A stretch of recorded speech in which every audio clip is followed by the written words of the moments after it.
Hello friends, welcome to my channel. இன்னைக்கு இந்த வீடியோல நம்ம என்ன பார்க்க போறோம் அப்படினா தக்காளி சூப் தான் பார்க்க போறோம். தக்காளி மட்டும் இருந்தாலே போதும், ரொம்ப ஈஸியான மெத்தட்ல இந்த சூப்பை நம்ம செஞ்சிடலாம். டேஸ்டும் ரொம்ப நல்லா இருக்கும். ரொம்பவே ஹெல்த்தியான ரெசிபியும் கூட. வாங்க இந்த தக்காளி சூப் எப்படி பண்றதுன்னு வீடியோல பார்க்கலாம்.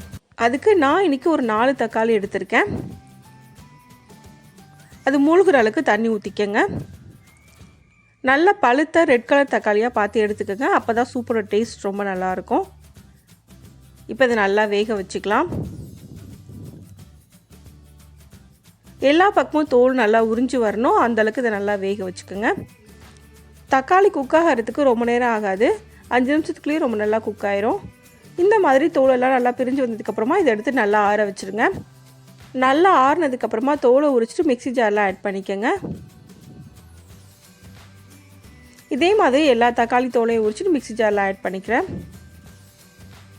இப்போ நம்ம தக்காளி ஃபுல்லாக உரிச்சு எடுத்தாச்சு. அடுத்து இது கூட 1/2 ஸ்பூன் சீரகம், 1/2 ஸ்பூன் மிளகு, 2 பட்டை, 2 கிராம்பு போடுறேன். இப்போ இது எல்லாத்தையும் சேர்த்து மிக்ஸி ஜாரை மூடி நல்லா ஃபைன் பேஸ்ட்டாக அரைச்சிக்கலாம். இப்போ நல்லா அரைச்சாச்சு, இந்த அளவுக்கு அரைச்சா போதும். அடுத்து ஒரு பேனில் 1 ஸ்பூன் பட்டர் சேர்க்குறேன். பட்டர் நல்லா உருக்கிக்கங்க. இப்போ பட்டர் நல்லா மெல்ட் ஆயிடுச்சு. இப்போ இது கூட 5லேருந்து 6 பல் பூண்டு பொடியாக நறுக்கி அதையும் ஆட் பண்ணுறேன். லைட்டாக ஃப்ரை பண்ணிக்கோங்க. பூண்டோட கலர் நல்லா சேஞ்ச் ஆகணும், அந்தளவுக்கு ஃப்ரை பண்ணிக்கோங்க. இப்போ இதில் நம்ம அரைச்சி வச்சுருக்க தக்காளியை ஊற்றிக்கலாம். இப்போ இதுக்கு தேவையான அளவுக்கு தண்ணி ஊற்றிக்கோங்க. இப்போ தேவையான அளவுக்கு உப்பு சேர்க்குறேன்.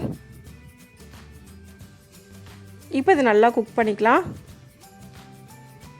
4லேருந்து 5 நிமிஷத்துக்குள்ளேயே இது ரொம்ப நல்லா குக் ஆயிரும். ரொம்ப நேரம் குக் பண்ண வேண்டிய அவசியம் இல்லை. இப்போ நல்லா குக் ஆயிருச்சு. இப்போ இது கூட நான் ஒரு 1/2 ஸ்பூன் அளவுக்கு சர்க்கரை சேர்க்குறேன். அது ஆப்ஷனல் தான், உங்களுக்கு வேணாட்டி நீங்கள் அவாய்ட் பண்ணிக்கோங்க. ஃபைனலாக கொஞ்சமாக கொத்தமல்லியில் ஆட் பண்ணி நல்லா மிக்ஸ் பண்ணி விட்டுக்கலாம். இப்போ நல்லா மிக்ஸ் பண்ணியாச்சு. இப்போ நமக்கு ரொம்ப ஈஸியான ரொம்பவே ஹெல்த்தியான தக்காளி சூப் ரெடி ஆயிடுச்சு. இந்த ரெசிபியை இதே மெத்தடில் நீங்களும் செஞ்சு பாருங்கள். இந்த வீடியோ உங்களுக்கு பிடிச்சிருந்தா லைக் பண்ணுங்கள், ஷேர் பண்ணுங்கள், கமெண்ட் பண்ணுங்கள். மறக்காமல் சேனலை சப்ஸ்கிரைப் பண்ணுங்கள். தேங்க்ஸ் ஃபார் வாட்சிங்.